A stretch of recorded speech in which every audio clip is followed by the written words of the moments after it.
राजा रामचंद्र महाराज की, पिता रामचंद्र भगवान की, पवन सुत हनुमान की। ओम मंगलाचार्य सर्वैर्पूर्वैराचार्ये सद्गुरुदायास्तु मंगलम्।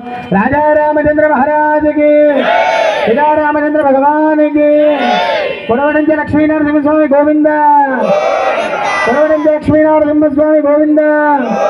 बोलो भूलक्ष्मी माता की, महालक्ष्मी माता की, भुवनेश्वर स्वामी की, भोजम्मा माता की, भोजराज भगवान की, पितम्मा माता की, दुर्गा भवानी माता की, बोलो गजानन महाराज की, बोलो अभयांजनेय स्वामी की, राजा रामचंद्र महाराज की, राम लक्ष्मण जानकी, राम लक्ष्मण जानकी, जय बोलो हनुमान की, जय बोलो हनुमान की।